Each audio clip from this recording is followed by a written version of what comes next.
Singer Rahul Sipligunj పై case నమోదు. Big boss విజేత ప్రముఖ గాయకుడు రాహుల్ సిప్లిగంజ్తో పాటు మరో 15 మందిపై విశాఖపట్నంలోని ఎంవీపీ కాలనీ పోలీస్ స్టేషన్లో కేసు నమోదైంది. రాహుల్ సిప్లిగంజ్ బావమరిది పెళ్లి పేరుతో తనను మోసం చేశాడంటూ ఓ యువతి ఎంవీపీ కాలనీ పోలీసులను ఆశ్రయించింది. ఈ నేపథ్యంలో వారిపై పోలీసులు కేసు నమోదు చేశారు. ఈ కేసును మహిళా పోలీస్ స్టేషన్కు ఎంవీపీ కాలనీ పోలీసులు బదిలీ చేశారు. రాహుల్ సిప్లిగంజ్ బావమరిది కర్వారపు రాహుల్ రెడ్డిపై బాధితురాలు తీవ్ర ఆరోపణలు చేశారు. వివాహం చేసుకుంటానని నమ్మించి తనను శారీరకంగా వాడుకొని మోసం చేశాడని ఆ ఫిర్యాదులో స్పష్టం చేశారు. అలాగే బెదిరింపులు, పరువు నష్టం, దొంగతనంతో పాటు తన ప్రాణాలకు ముప్పు పొంచి ఉందంటూ ఆ ఫిర్యాదులో యువతి పేర్కొంది. ఇక ఈ కేసులో ప్రముఖ అడ్వకేట్ గీతా ప్రసన్న చందన, ఆమె భర్త శివనారాయణ, జర్నలిస్టులు నరేష్, ఉదయ్, సాయిరామ్తో పాటు సువర్ణ, హరిణరెడ్డి, కార్తిక్, కేఆర్ రెడ్డిలపై కూడా కేసు నమోదు చేశారు.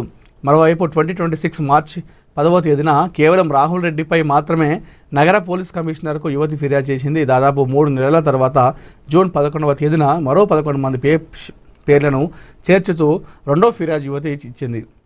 రాహుల్ రెడ్డి నుంచి బాధితురాలు కోటి డిమాండ్ నెరవేరకపోవడంతోనే ఈ ఫిర్యాదు చేశారంటూ ఆరోపణలు వెలువెత్తుతున్నాయి. 3 నెలల్లో నిందితుల సంఖ్య పెరగడంతో పాటు ప్రముఖుల పేర్లు వినిపించడంతో పోలీసు వర్గాల్లో చర్చ జరుగుతుంది.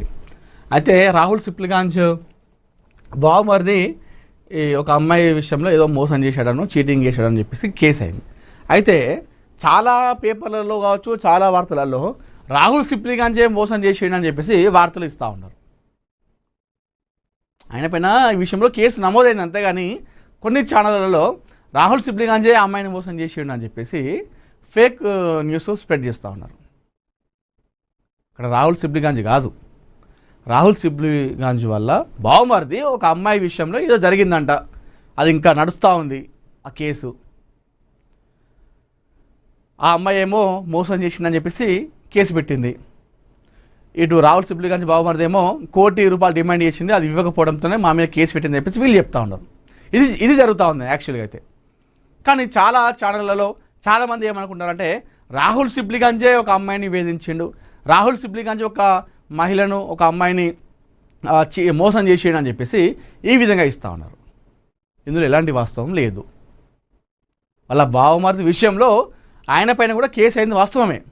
కానీ అమ్మాయిని రాహుల్ సిప్లిగంజ్ మోసం చేసిండు, చీటింగ్ చేసిండు అనేది ఇది అబద్ధం. ఎవరు రాహుల్ సిప్లిగంజ్ చేసింది అనేది. సో ఇది గమనించాలి. ఎందుకంటే ఆయన ఏదో సాంగ్స్ ఒక చిన్న హైదరాబాద్లోని ఒక చిన్న ఏరియా నుండి వచ్చి ఈరోజు ఆస్కార్ లెవెల్కి ఆయన ఎదిగిండు. అంటే ఈ విషయంలో ఆయన అలా బావమరిదికి సపోర్ట్ చేసి ఏదైనా చేస్తే తప్పే అనట్లేదు. కాకపోతే కొన్ని ఛానళ్ళు మాత్రం ఆ విధంగా చేయడం అనేది కరెక్ట్ కాదనేది చెప్తున్నాను. తన బావమరిది విషయంలో ఆయన పైన కేసు అయింది, అంతేగాని నేరుగా ఒక అమ్మాయిని మోసం చేసిండు, చీటింగ్ చేసిన అనే దానిపైన రాహుల్ సిప్లిగంజ్ అలా ఆ విధంగా చేయలేదు, ఆ విధంగా ఆయన పైన కేసు కాలేదు. సో కొన్ని ఛానల్ గమనించుకోవాలి. ఎందుకంటే ఆయన ఇప్పుడిప్పుడే ఎదుగుతూ ఉన్నాడు సినిమాలలో. ఓల్డ్ సిటీ మెట్రో పనుల్లో వేగం పెంచండి, వీలైనంత త్వరగా టెండర్ ప్రక్రియ ప్రారంభించాలి, రద్దుకి అనుగుణంగా కొత్త కోచ్లు కొనుగోలు చేయాలి, ముఖ్యమంత్రి రేవంత్ రెడ్డి. హైదరాబాద్ మెట్రో రైలు 2వ దశలో భాగంగా పాత బస్తీ మెట్రో పనుల్లో వేగం పెంచాలని ముఖ్యమంత్రి రేవంత్ రెడ్డి అధికారులను ఆదేశించారు. మంగళవారం హైదరాబాద్ మెట్రో రైల్ లిమిటెడ్ పై సీఎం ఉన్నతాధికారులతో సమావేశమయ్యారు. ఈ సందర్భంగా పాత బస్తీ మెట్రో పనులపై అధికారులకు పలు కీలక సూచనలు చేశారు. ఎంజీబీఎస్ నుంచి చంద్రాయణగుట్ట వరకు 7.5 కిలోమీటర్ల పొడవున రోడ్డు విస్తరణ పనులను వీలైనంత త్వరగా పూర్తి చేయాలని సీఎం అధికారులను ఆదేశించారు. ఇది 2వ విస్తరణ మెట్రో పనులు జరుగుతూ ఉన్నాయి హైదరాబాద్లో. ఓల్డ్ సిటీ ప్రాంతాల్లో, అదేవిధంగా ఇటు బంజారా హిల్స్ లాంటి ప్రాంతాల్లో, కొన్ని ప్రాంతాల్లో ఈ మెట్రో సదుపాయం లేదు. అటు జేబీఎస్ వరకే ఎండ్ అయిపోయింది, అటు చూసుకుంటే అటు మియాపూర్ వరకే ఎండ్ అయిపోయింది మెట్రో. సో ఇట్లా ఎక్కడికక్కడికి ఎండ్ అయిపోయింది. అది మొదటి విస్తరణ పనుల భాగంగా. అయితే 2వ విస్తరణ పనులలో భాగంగా ఎక్కడికైతే నెక్స్ట్ ఏరియాలో మెట్రో లేవో ఆ ఏరియాలకి మెట్రో వేసే విధంగా ఇప్పుడు అడుగులు వేస్తూ ఉంది రాష్ట్ర ప్రభుత్వం, రేవంత్ సర్కార్. ఈ నేపథ్యంలో నిన్న వారితోని మీటింగ్ అవ్వడం జరిగింది. ఆ మీటింగ్ చేసి ఫస్ట్ ఎంజీబీఎస్ నుండి చంద్రాయణగుట్ట వరకు 8 కిలోమీటర్లు ఉంటుంది. ఆ 8 కిలోమీటర్ల వరకు మనం మెట్రో వేయాలి కాబట్టి అక్కడ ఆ రోడ్డు విస్తరణ పనులు వేగవంతం చేయాలని చెప్పేసి వాళ్ళనైతే కలవడం జరిగింది. సో రెండో విస్తరణ మెట్రో విస్తరణ పనులు అయితే చక్కచక్క నడుస్తుందని చెప్పుకోవాలి.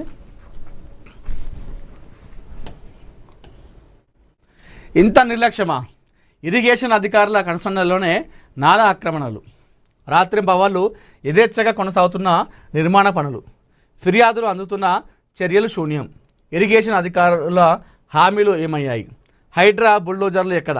పర్మిషన్లు రద్దు చేయాలంటూ వరద బాధితుల డిమాండ్.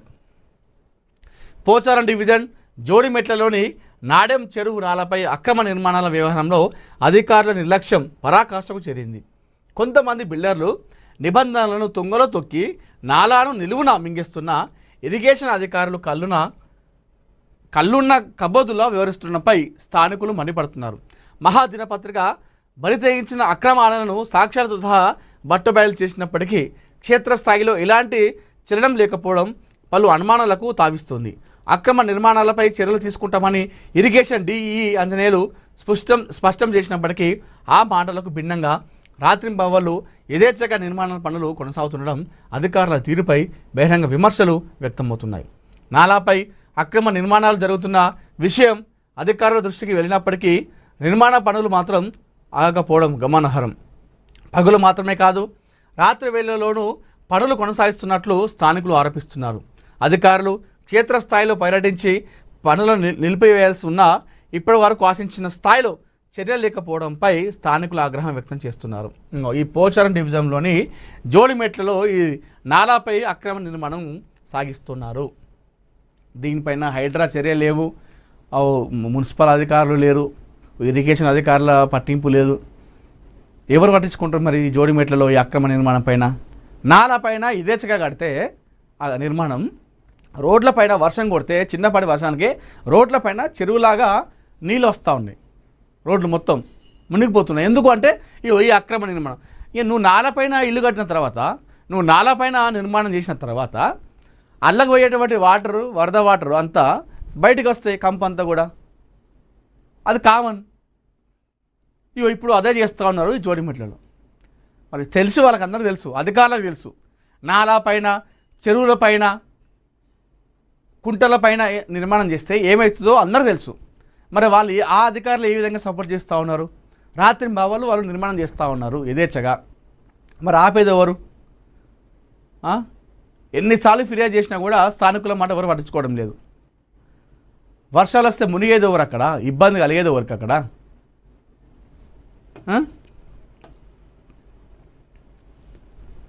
చూద్దాం ఒకసారి ఆ వార్త.